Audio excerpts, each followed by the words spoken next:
Good morning, all.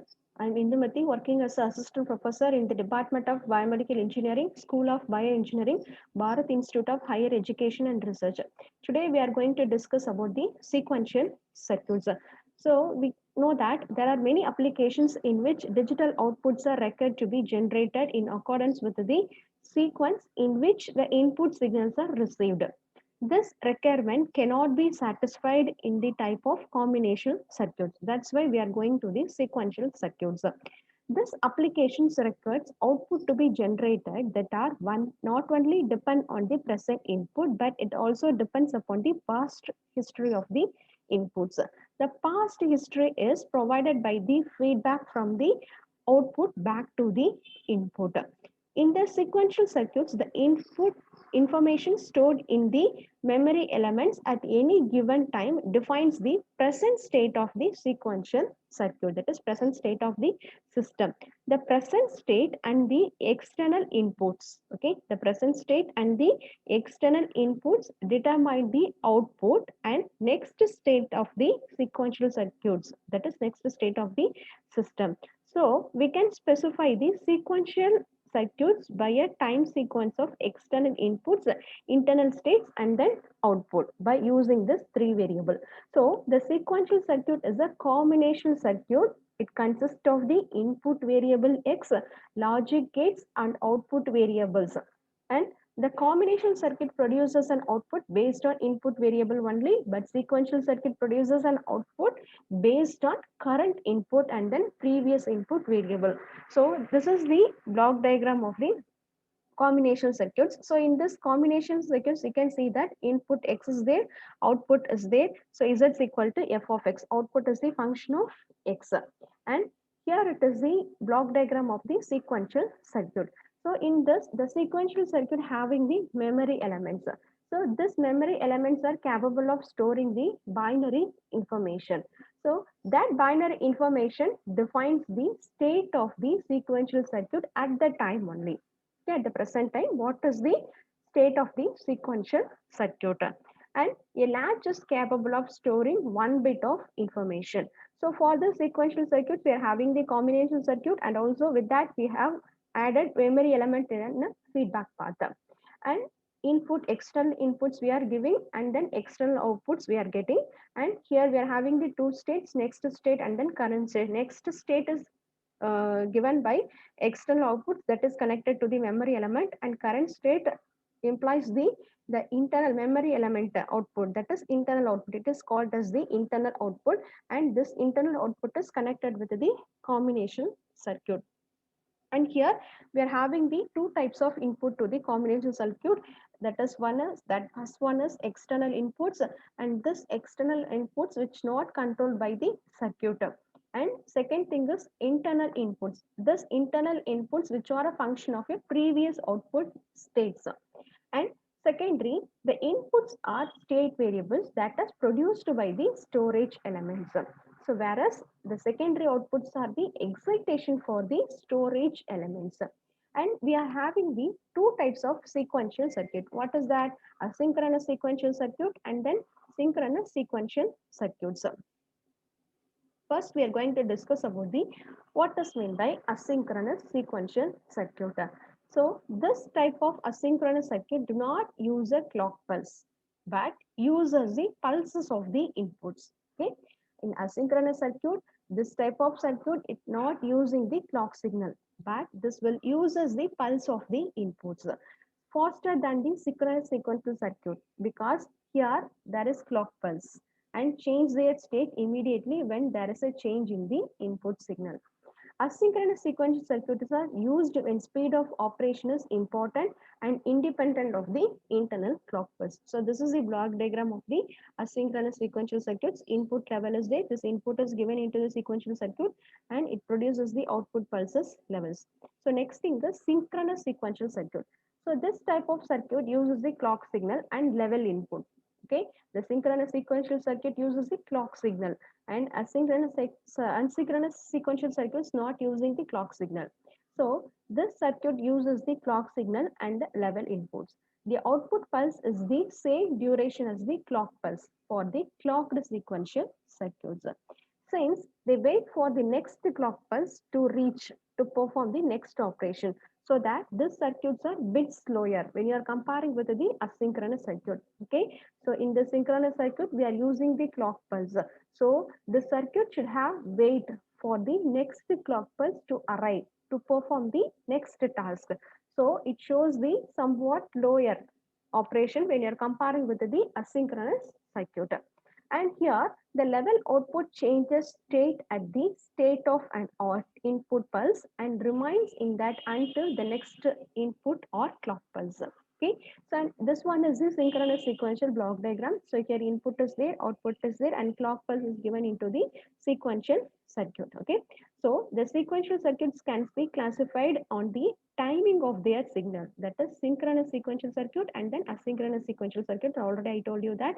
So in this type of asynchronous sequential circuits, signals can affect the memory elements only at a distinct instance of time. Okay, so in asynchronous sequential circuit, change in input signal can affect the memory element at any instant of time. Okay, so next thing is what is the comparison between the synchronous and then asynchronous sequential circuit? So in terms of synchronous sequential circuit, it uses the memory elements or clocked flip-flops. But in asynchronous circuits, memory elements are either unclocked flip-flops or time delay elements. And in synchronous circuits, the change in input signal can affect the memory element upon the activation of a clock signal. But in terms of the asynchronous sequential circuit, in asynchronous circuits, change in input signal can affect the memory element at any instant of time.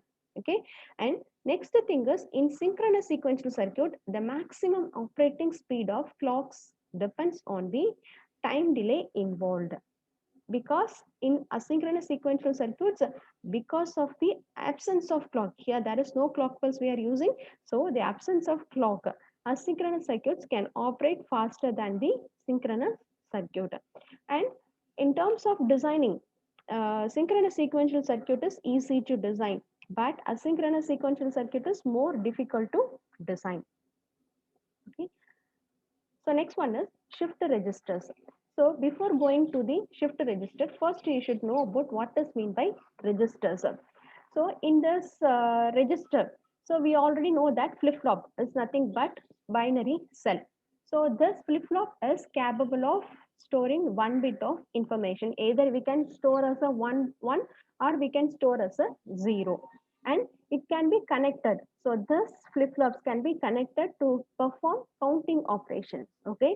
So flip-flop is a 1-bit storage element. So it can store either 0 or 1. Okay, so when we are connecting all these flip-flops, okay, number of flip-flops connected together to perform the counting operations. For this purpose, we are using a group of flip-flops. So such a group of flip-flops is called as a counter. Okay, such a group of filter is known as counter. Okay, so this group of flip-flops can be used to store a word.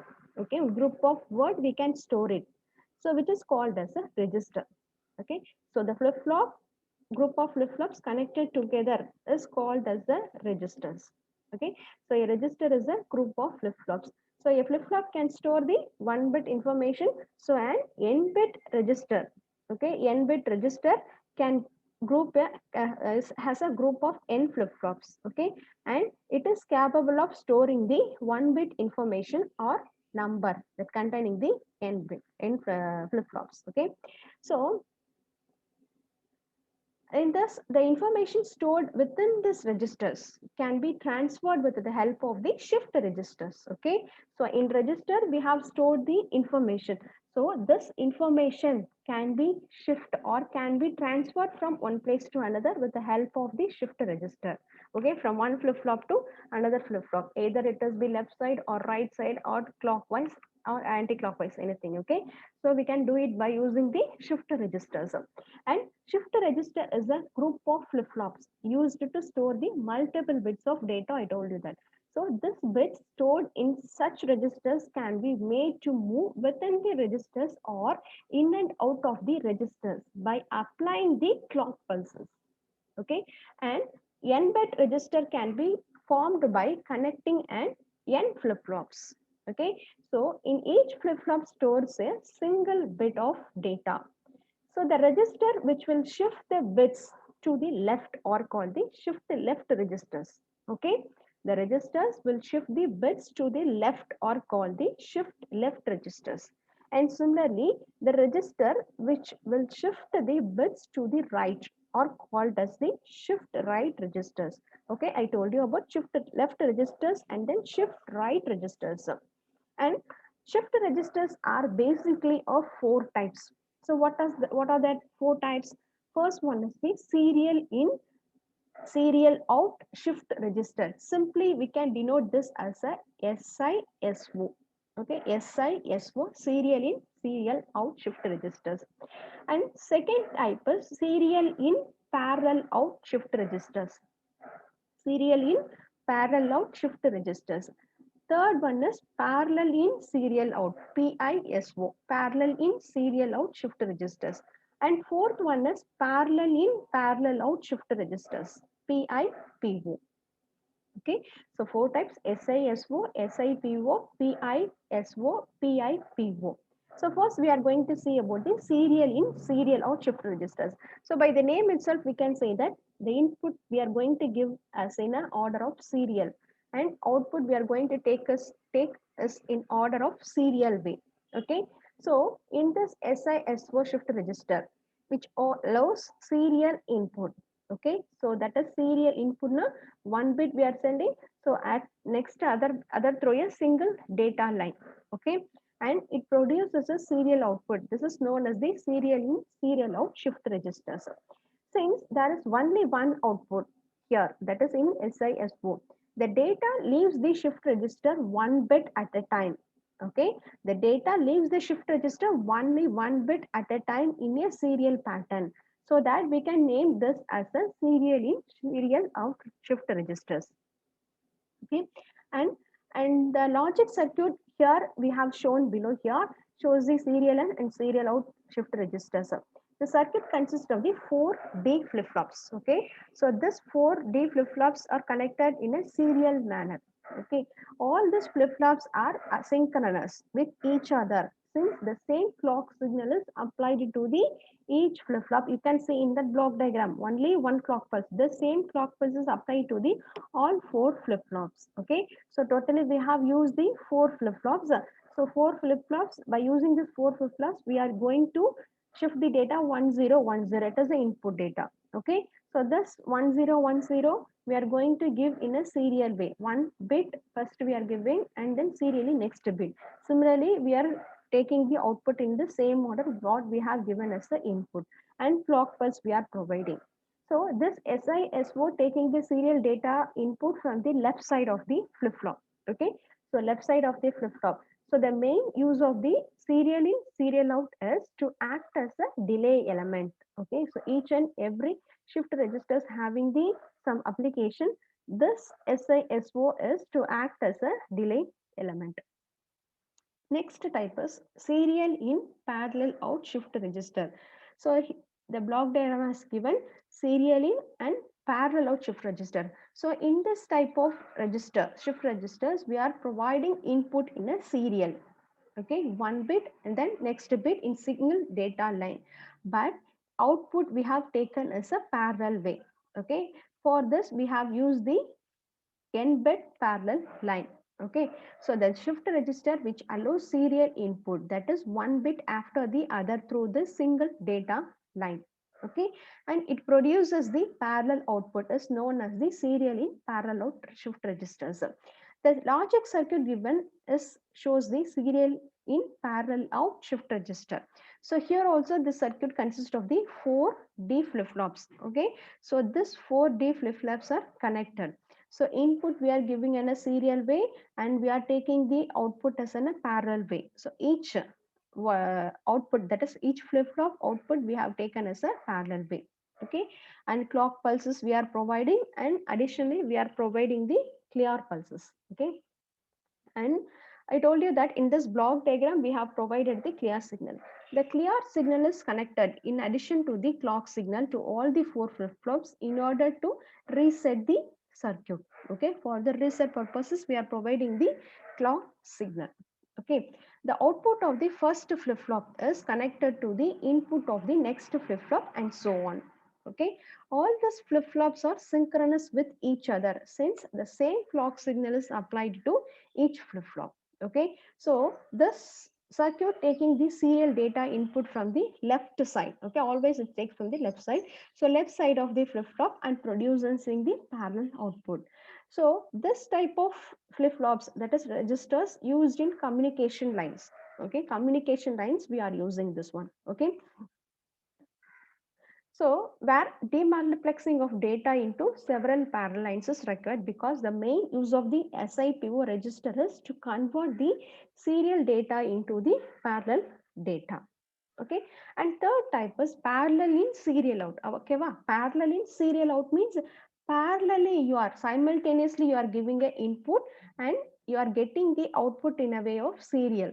Okay, and this shift register which allows the parallel input, that is the data is given separately to each flip-flop and in simultaneous manner. Okay, and it produces a serial output is known as the parallel in serial out shift register.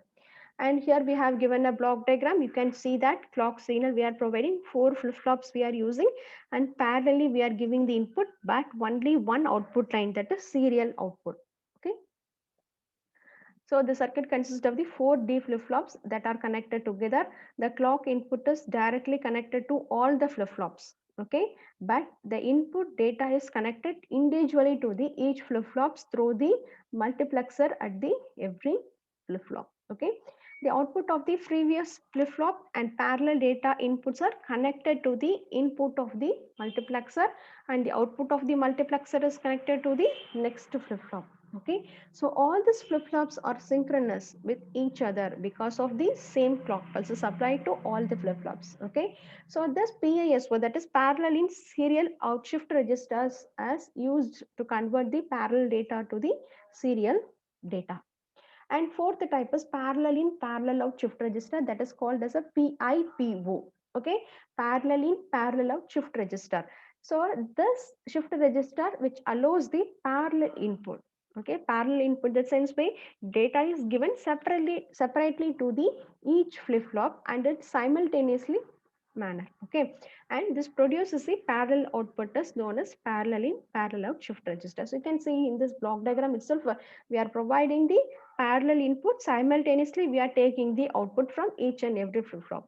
Okay, for here also we are using the 4 D flip-flops. Okay, so this type of registers consist of 4 D flip-flops which are connected. Here also we are providing the clear signal. So this clear signal and the clock signals are connected to all the 4 flip-flops. So in this type of register, there are no interconnection between the individual flip-flops. You can see here, there is no individual connection between the flip-flops. Okay. So there is no serial shifting of the data is required. Okay, and data is given as the input separately for each flip-flop, and same way output also collected individually from the each flip-flop. Okay, so a parallel in parallel shift register is used as a temporary storage device. Okay, and like serial in serial out shift register, it acts as a delay element. Okay, so important thing is PIPO, that is parallel in parallel shift register, is used as a temporary storage device. Okay, and bidirectional shift register. Okay, so in this type of shift register, the binary number to the left by 1 position. So this is equivalent to multiplying the number by 2. Okay, and we shift the binary number to the right. Okay, previously we have shifted to the left and here it is shifted to the right by 1 position. So this is equivalent to the dividing the number by 2. Okay, so in this bidirectional shift register, we are shifting the bits to the left by 1, means it is equivalent to the shifting the binary number to the left side is equivalent to the multiplying the number by 2, and similarly shifting to the right is equivalent to the dividing the number by 2. Okay, so to perform this operations we need a register. So this register should shift the data in either direction, both left or right, so that we are calling this as a bidirectional shift register. The bidirectional shift registers are capable of shifting the data either right or left depending on the mode selected. Okay, and if the mode selected is 1, that is high input, the data will be shifted towards the right direction. And if the mode selected is 0, means that is low level input, the data will be shifted towards the left direction. The logic circuit given as here shows the bidirectional shift registers. So this circuit consists of the 4D flip-flops connected. The input data is connected to at the two ends of the circuit and depends on the mode selected only one, and gate is an active stage. Okay. And next we are going to discuss about the counters. So previously we have discussed about the register and what is meant by sequential circuit, what is the type of sequential circuit, synchronous and asynchronous, and shift register we have seen, and 4 types of shift register. So next one is the counter. So what is that counter? So a counter is a device which stores the number of times a particular event or process has occurred, often in relationship to the clock signal. Okay, so the counter is a device which stores the number of times a particular event or process has occurred. And these counters are used in the digital electronics. Okay, for what purpose? Means for counting purposes. They can count specific event happen in the circuit, number of times happening. Okay, so we know that a register is slowly for storing and shifting data which is in the form of ones and zeros. Okay, it is about the registers. Okay, it has no specific sequences of states except in certain very specialized applications. Okay, so a counter is a register. A counter also a register capable of counting the number of clock pulses that is arriving at the clock input. So counter represents the number of clock pulses arrived. I told you that a specified sequence of states appears as a counter output. Okay, so the main difference between register and then counter.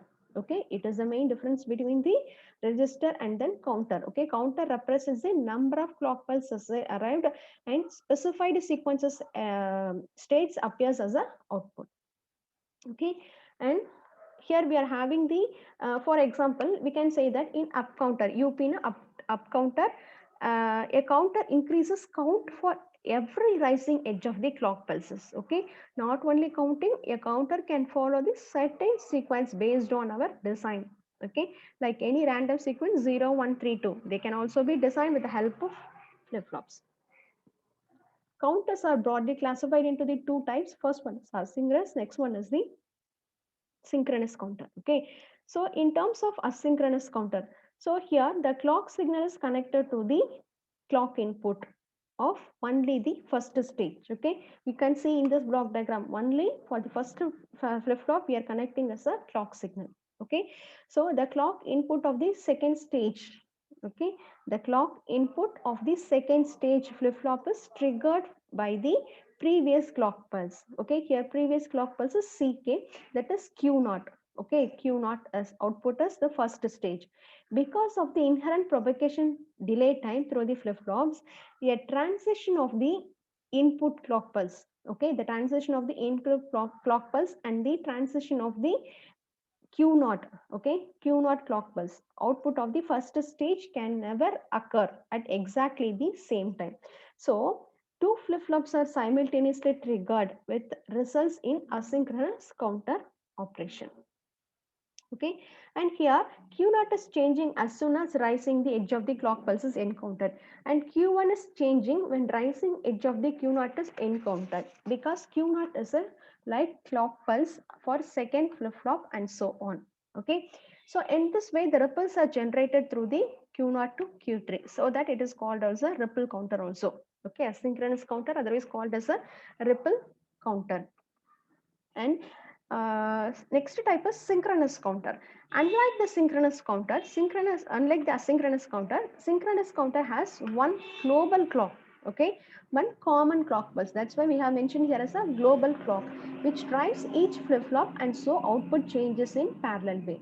The main advantage of synchronous counter over asynchronous counter is it can operate on higher frequency than asynchronous counter, as it does not have cumulative delay because of the same clock is given to the each flip-flop. Okay, and this is the block diagram of the synchronous counter and their corresponding timing circuits. So from this diagram, we can say that Q0 bit gives the response to each falling edge of the clock, while Q1 is depend on the Q0. Okay, and Q2 is depends on the Q1 and Q0, and Q3 is depend on Q2, Q1, and then Q0. Okay, so thank you.